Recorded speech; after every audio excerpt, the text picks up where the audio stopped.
తెలంగాణ ముఖ్యమంత్రి రేవంత్ రెడ్డి ముఖ్యమంత్రి పదవిని తీసుకొని 2 సంవత్సరాలు అయింది.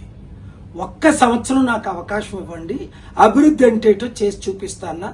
నేను కూడా ఆయనకు పూర్తి మద్దతుగా సీఎం కాకముందు, సీఎం అయిన తర్వాత ఒక 10-15 స్టేట్మెంట్స్ ఇవ్వడం మీరు చూశారు. 7-8 సార్లు ఆయనతో కలిసి అనేక సలహాలు ఇచ్చి రాష్ట్ర అభివృద్ధి కొరకు, ప్రజల అభివృద్ధి కొరకు ఏం చేస్తే అప్పుల నుంచి బయటపడతామని చెప్పాం.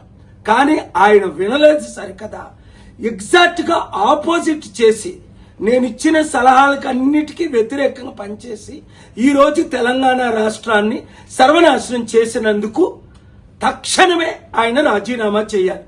ఎందుకు రాజీనామా చేయాలి? కారణాలు బాగా వినండి.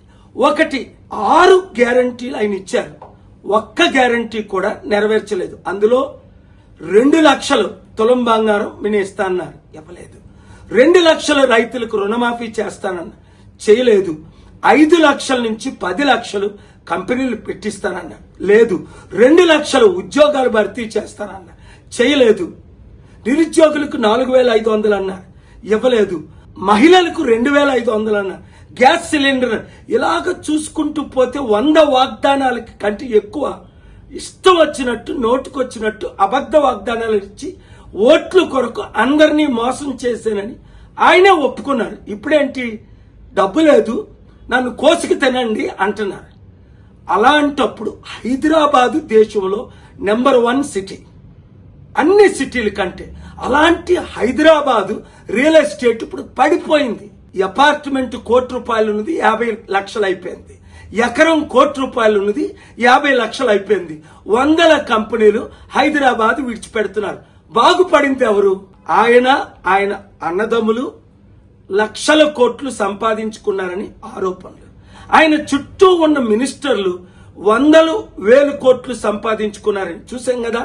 పొంగులేటి శ్రీనివాసరెడ్డి రెవెన్యూ మినిస్టర్ కొడుకు మీద రుజువులతో ఎఫ్ఐఆర్ అవ్వడం, 100,000 కోట్లు ఆస్తి దోచుకోవడం.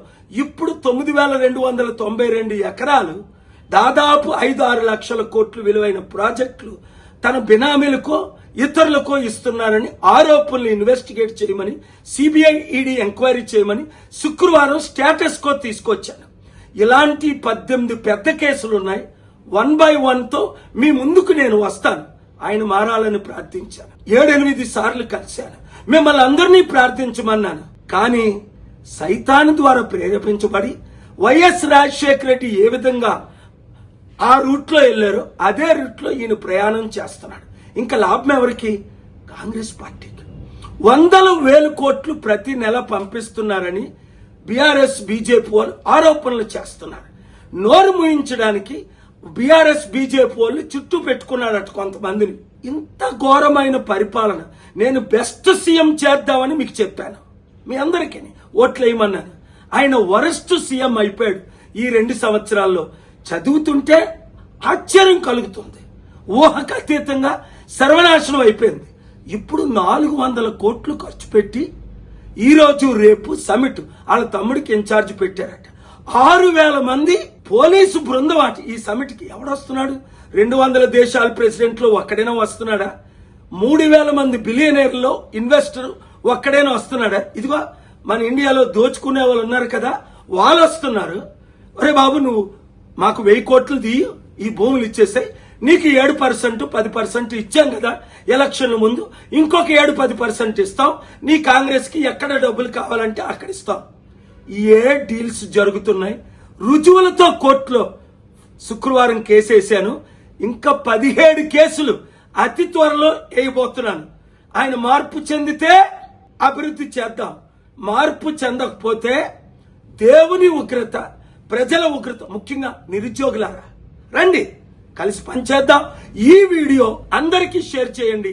తెలంగాణను కాపాడండి, తెలంగాణ ప్రజలను కాపాడండి. God bless you.